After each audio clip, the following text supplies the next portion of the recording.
a coisa de dizer para as pessoas que tomem cuidado e entendendo que as pessoas são diferentes e que elas têm lentes diferentes para ver o mesmo objeto. Eu posso olhar uma bola e dizer a bola é vermelha, posso olhar uma bola e outra pessoa dizer essa bola está murcha, outra pessoa diz não, ela está dura, eu vejo que ela está dura. Então, assim, os observadores são todos diferentes. E aí eu sei que, só para puxar mesmo assim, uma discussão, como é que a gente poderia pensar numa forma de fazer com que todos tivessem a mesma visão? E aí joga a bola aí. Acho difícil a gente fazer as pessoas pensarem, todas terem uma mesma visão, até porque, é como você falou, são questões de vida. Mas eu acho que a maior preocupação em torno desses pontos de vista o que os danos que esses diferentes pontos de vista causam nas pessoas, tanto nas questões emocionais, quanto nas questões físicas mesmo, né? De agressões mesmo. Eu posso aceitar, aliás, eu aceito a sua opinião, embora muitas vezes eu não concorde com aquilo que você está dizendo, mas eu tenho que aceitar a sua opinião. Porque a partir do momento que eu também não aceito a sua opinião, aí sim vira uma, uma briga, uma discussão, alguma coisa muito mais séria, né? Então, essa questão que, que eu coloco, quando a gente fala das notícias falsas, é observar o dano que elas podem causar. É lógico que tem muitas pessoas, aliás, as pessoas que geralmente causam esses danos são justamente aquelas que não têm uma mente aberta. É um trabalho, assim, que eu diria que é até meio insano, difícil, né? Porque são questões de pontos de vista mesmo, são pontos de vista diferentes. Mas tem pessoas que elas não vão analisar esses pontos de vista, elas vão aceitar aquela informação como uma informação verdadeira e ela vai causar danos com aquela informação. Então, eu acho que a preocupação, o maior trabalho realmente deve ser em torno dessa questão, né? Como minimizar esses danos numa sociedade em que atualmente a violência é grande, não dá para fugir disso, dizer que não é. Ela existe, ela está aí, a gente vê, a gente escuta, a gente, né, no nosso dia a dia, muitas vezes você presencia, às vezes, discussões entre pessoas que não se entendem porque um torce para um time e o outro torce para outro time. E o problema não é um torcer para um time e o outro para outro time. É isso gerar os danos. Então, acredito que a questão, quando a gente fala pesquisa, inclusive, eu sou assim, como eu já venho, a minha área, né, eu sou formada em biblioteconomia, e a gente já vem dessa área da pesquisa. Então, de estar pesquisando, de estar buscando, de estar minimizando questões, tal, né? Aquilo que chega mais perto de uma verdade que a gente possa entender e que possa beneficiar e não causar danos, né, às pessoas. Então, acho que é nesse ponto que seria interessante se pensar em trabalhos, pensar novas discussões, né? Até porque o que eu digo não é o 100%, não, é também o meu ponto de vista, né? É fazer essa a questão, né? Que acaba Hoje sendo eu estou delicada. aqui pensando, né? Hoje o que a gente tem, na verdade, veja bem, a gente tem uma sociedade que ela vem no processo de manipulação de muitos anos, né? Desde 1500, já vou botar aí, né? Porque aí a gente vem quando, vamos dizer, o Brasil, por exemplo, vou puxar o Brasil, né? Nem vou puxar outros países.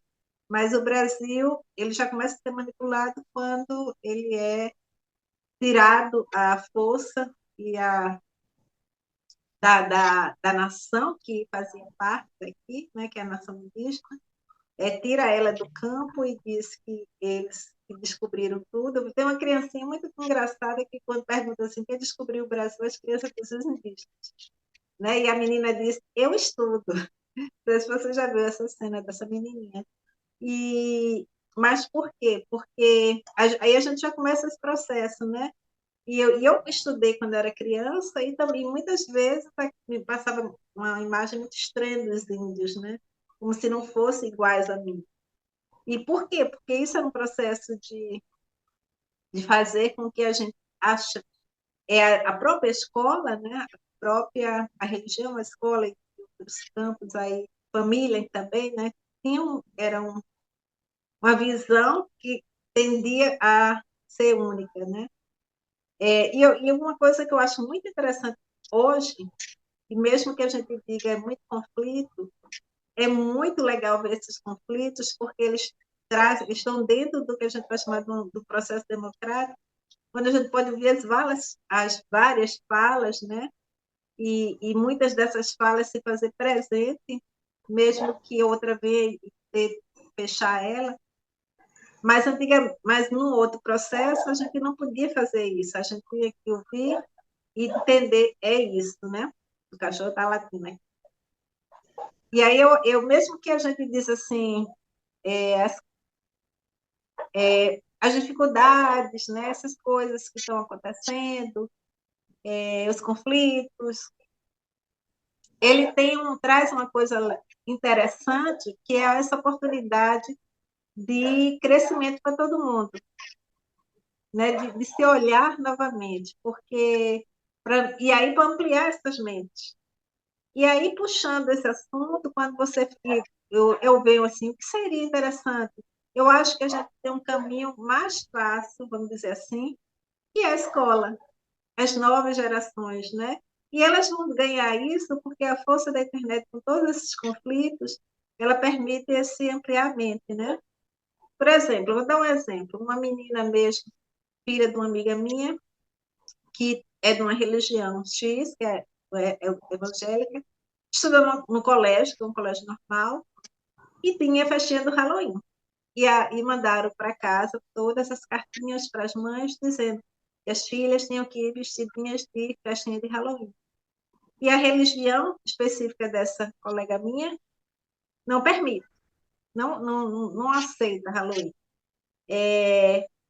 Eu não gosto, mas não é campo religioso, eu não gosto do campo vibracional. No caso, é diferente. Então, e aí a mãe disse, você não vai vestida, né? E a menina disse, mas todas as minhas coleguinhas estão vestidas.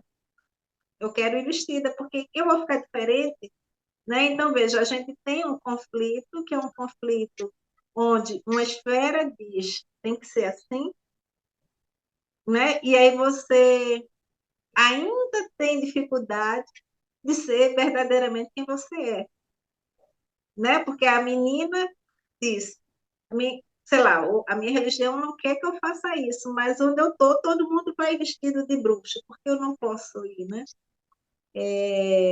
Eu pessoalmente iria dizer para a mãe, eu pessoalmente diria, minha filha, oh, tu não vai hoje para a escola, não. Melhor, que sabe que mais? Não vai. Vamos passear, esquece essa escola hoje. É só festa? Não vai. Mas a mãe se viu no conflito, né? Mas também se posicionou, você não vai vestir. Né? Então, mas é isso que eu digo. Existem campos ainda onde são bloqueadores, né? Uma comunicação bloqueadora, porque ela não permitiu que quem quiser venha vestido, quem quiser não venha vestido, né? E são crianças de 7 anos. Então, não houve assim. Houve uma cartinha dizendo todos vestidos. Então, a gente ainda tem comunicação que o Marshall Rosenberg chama de bloqueadora, né? A comunicação não violenta, e aí a gente puxa a comunicação não violenta, ela puxa exatamente isso. é uma comunicação violenta quando você manda uma carta para casa dos pais dizendo tem que vir assim, né? E para uma festa que não tem nada a ver com o Brasil. É, né? Aí eu vejo, é meu ponto de vista, porque o povo me mata, que muita gente gosta. E aí eu chego no shopping, eu quero assistir um filme. Todos eram de O Exorcista, O Monstro não sei de quê, O Drácula não sei de onde. Todos eram filmes negros, né? E de uma cultura, aí puxa, uma cultura bloqueadora, porque eu também não tenho mais opção do cinema. O mês de outubro, a minha opção de cinema tem que ser filmes de terror. Oi, né? Não tinha nenhuma opção. Até o infantil era de terror. Então, assim, esses são os campos de comunicação bloqueadora, né? E quando a pessoa tem um pouquinho de visão de mudança disso, de que não quer estar dentro de uma comunicação bloqueadora, porque ela começou a entender que ela pode ter liberdade de escolha, né? Essa é a frase, ela pode ter liberdade de não gostar de algo, né? E até se posicionar por algo e ser ela própria, né? Ela nesse caso, mas ainda a tendência é bloqueadora, né? Então, a comunicação não violenta, ela traz esse despertar. Ela é uma grande opção para quem quer entender o que é o mundo, né? Até veja assim, o macho ele traz exatamente a partir da comunicação, que é a forma que a gente se comunica com o mundo, ele consegue mostrar que existem comunicações que podem ser libertárias e outras que são bloqueadoras, né? Então, ela bloqueia porque ela te prende. E eu só vejo a mudança a partir da escola e da nova geração. Porque existe uma geração que já está condicionada, né? Condicionada a muita coisa americana, por exemplo, condicionada a uma Coca-Cola, que é um produto americano, condicionada, né, a assistir as séries de Netflix, que é americano. Olha, eu estou puxando a coisa assim que é polêmica, que todo mundo vai dizer, mas eu gosto. Né? Eu puxo uma coisa que é polêmica também. Mas são comunicações bloqueadoras, porque elas começam a prender a mente. E aí a gente, quando fala de despertar da mente, né? E quando fala de frequência, que é uma coisa que para mim é um estudo fantástico, quando você começa a entender em que campo de vibração você está, e esse campo de vibração tem relação com a comunicação que você está recebendo, porque você é um receptor e também você faz a entrega e recebe, né? É um canal, você é um canal e você é um canal que recebe também. E aí a nossa, vamos dizer, não luta, porque eu não gosto de falar o nome luta, a questão hoje é trazer mais esse despertar para as pessoas, que elas possam ter a liberdade mental de fazer escolhas, porque elas vão entender o que acarreta essas escolhas, né? Então, por exemplo, quando a gente começa a falar sobre chakras, sobre campos vibracionais, né? Porque essas comunicações também afetam o corpo, afeta o mental, afeta o corpo. Não é isso, Regina? E aí eu começo a falar, mas aí vai lá, Regina. Joga aí a bola para você. Eu acho que a gente devia perguntar para os outros agora. O que os outros acham? Está todo mundo quietinho aí. Vamos abrir o leque aí. Vamos abrir Verdade. também, né? Vamos. Fabiana, Aielo, Oi, meninas, boa noite. boa noite, seja Abrindo, bem-vinda.